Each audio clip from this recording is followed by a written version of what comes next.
శ్రీకృష్ణ పరబ్రహ్మణే నమః. ఓం శ్రీ గోదాదేవ్యై నమః. ప్రియ భగవద్బంధువులారా,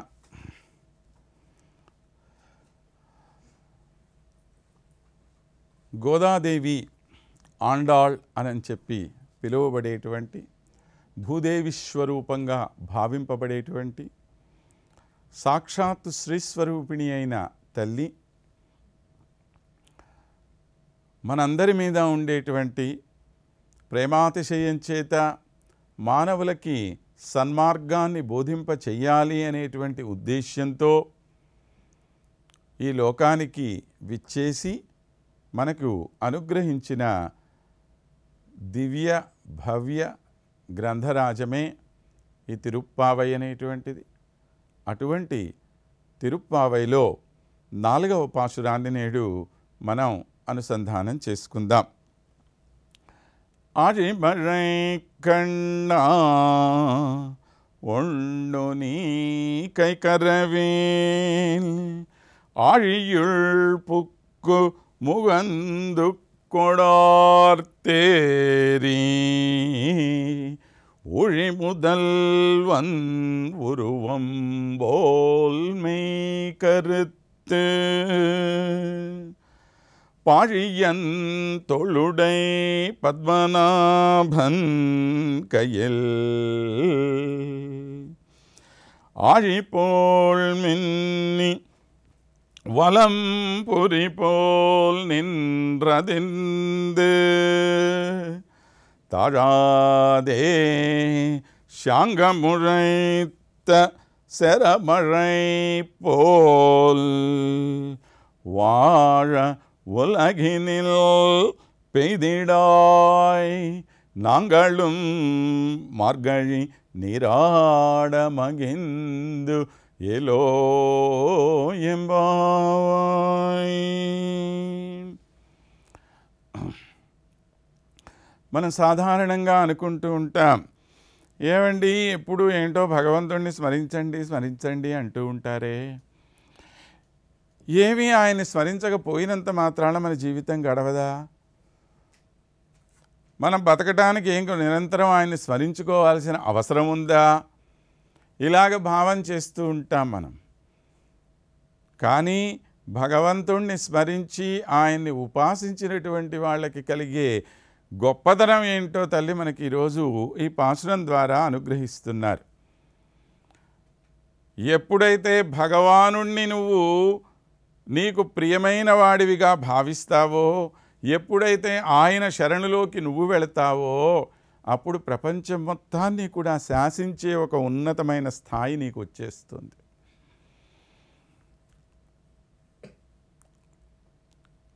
ప్రపంచంలో ఉండేటువంటి పంచభూతాలుగా మనం భావించే ప్రతిదీ కూడా, అది గాలి కావచ్చు, నీరు కావచ్చు, నిప్పు కావచ్చు, ఆకాశం కావచ్చు, ఏదైనా కావచ్చు, ఇవన్నింటినీ కూడా శాసించే స్థాయికి నువ్వు వెళ్తావు.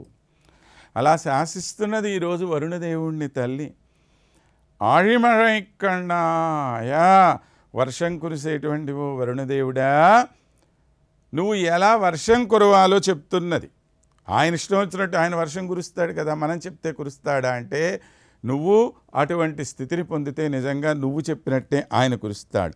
ఒండుని కైకరవేల్, ఎలా కురవాలి? నువ్వు పూర్తిగా కురు, కొద్ది కొద్దిగా కురవటం కాదు, అట్లా అట్లా పడిపోవటం కాదు. ఆழிయుళ్ పుక్కు ముగందు కొడ ఆర్తు ఏరి అన్నారు. ఎక్కడికి వెళ్ళి తెచ్చుకోవాలి? నీళ్ళు ఎక్కడి నుంచి వస్తుంది ఆయనకి? సముద్రము లోపలికి వెళ్ళి తెచ్చుకోవాలి.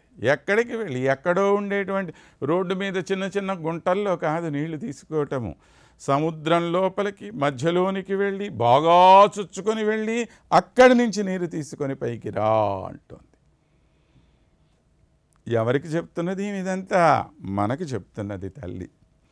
ఒరే నాయనా, పిచ్చి పిచ్చి మిడిమిడి జ్ఞానంతో బతకమాక. నువ్వు జ్ఞానం పొందాలి అనుకుంటే చివరిదాకా లోపలకు వెళ్ళి దాన్ని తీసుకొని రా నువ్వు అని చెప్పి చెప్తోందన్నమాట.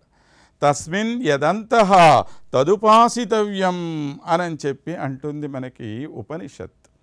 దీన్ని దహర విద్య అని చెప్పి అంటాం మనం. ఇది ఒక బ్రహ్మ విద్య. తిరుప్పావైలో ఉండేటువంటి విశేషం ఏమంటే 30 పాసురాల ద్వారా తల్లి 32 రకాల బ్రహ్మ విద్యల్ని మనకు అనుగ్రహించిందని మన పెద్దలు దాని అర్థాలు మనకు తెలియజేశారు. సరే, ప్రస్తుతం మనకు మానవ విలువల గురించి చెప్పుకుంటున్నాం కనుక ఆ లోతులకు వెళ్ళట్లేదు అనుకోండి, అది వేరే విషయం. ఈ విధంగా మనిషి అయినటువంటి వాడు కూడా ఏం నేర్చుకోవాలి అని అంటే సరైన జ్ఞానాన్ని పొందే విషయం తెలుసుకోవాలి.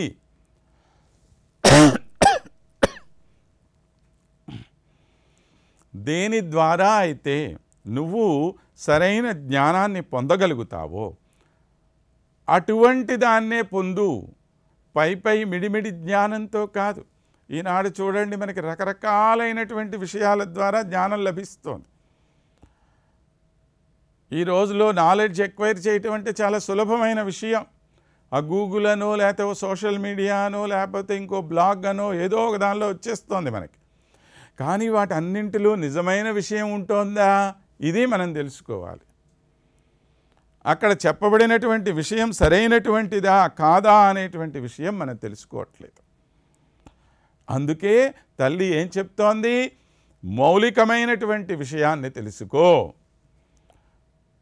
సర్వ విద్యలకి మూలమైనటువంటిది ఏది కారణ జ్ఞానమో దాని గురించి తెలుసుకో. మనం అంటుంటాం చూడండి, కాన్సెప్చువల్ నాలెడ్జ్ అంటారు. ఏమి ఆ కాన్సెప్చువల్ నాలెడ్జ్ అంటే, మనిషి దేనిని ఒక విషయాన్ని తెలుసుకుంటే దాని మూలం ఏంటో తెలుసుకోవాలి. ఆ తెలుసుకున్నటువంటి వాడు నిజమైన వైజ్ఞానికుడు అవుతాడు, పరిశోధన చేయగలుగుతాడు, గొప్ప గొప్ప కొత్త విషయాలు కనిపెట్టగలుగుతాడు. తెలియనివాడు పైన తెలుసుకొని ఏదో ముక్కునంత ఖర్చుకొని పోయి పరీక్షల్లో రాసేసి బయటకు వస్తాడు తప్పితే వాడికి ఏం తెలియదు ప్రపంచంలో. అటువంటి పై జ్ఞానం గురించి చెప్పటంలా అమ్మ లోపలికి వెళ్ళి తీసుకోవయ్యా అంది. ముగందు కొడు ఆర్తి ఏరి, దానివల్ల ఏం ప్రయోజనం అంటే ఊഴി முதல்வன் ఉరువంబోల్ మెయ్ కరుత్ అంది.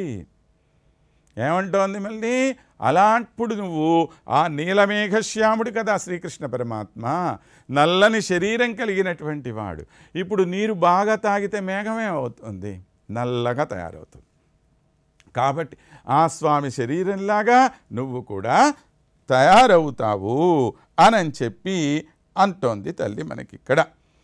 ఇదే మనకి మూలమైనటువంటి విద్యలో, బ్రహ్మ విద్యల్లో మనకి ఏమని చెప్పి అంటున్నారు, బ్రహ్మవేద బ్రహ్మైవ భవతి అని చెప్పి చెప్తున్నారు. పరబ్రహ్మను గురించి తెలుసుకున్నప్పుడు నువ్వు కూడా పరబ్రహ్మము వలే తయారు, నువ్వే పరబ్రహ్మం అవుతావని చెప్పట్లేదండి, గుర్తుపెట్టుకోవాలి ఇక్కడ.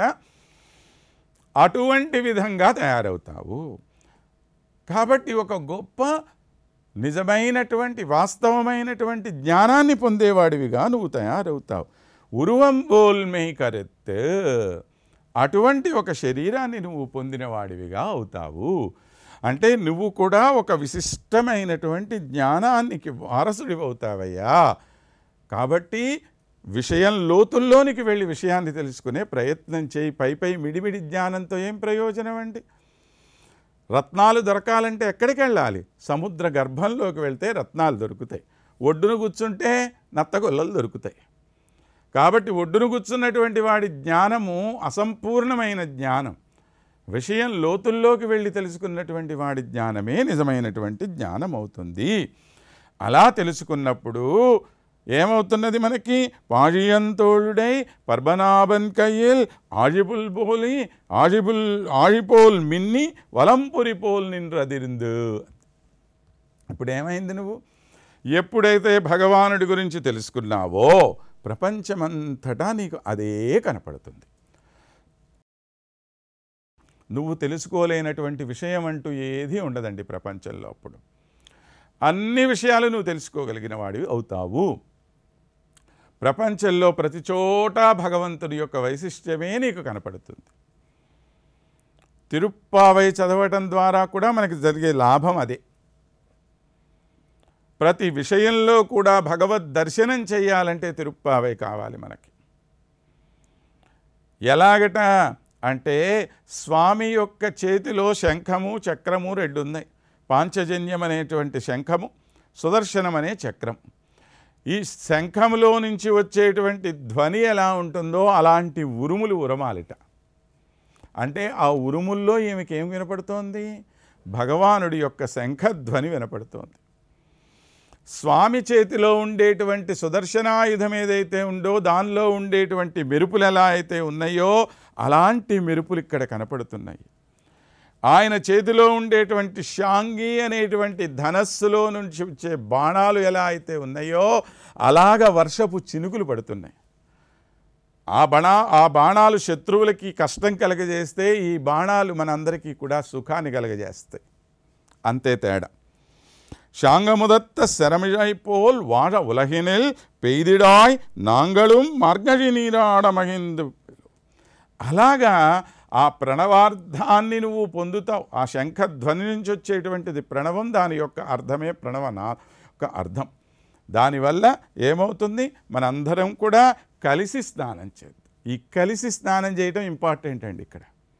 అంటే అసూయ అనేటువంటిది లేకుండా అందరం కలిసి మెలిసి ఉండి స్నానం చేద్దాము రండి అని చెప్పి మన తల్లి మనందరినీ కూడా ఆహ్వానిస్తున్నది కనుక ఆ ఆహ్వానాన్ని స్వీకరించి అందరము ముందుకు కదులుదాం. ఆండాళ్ తిరువడిగలే శరణం.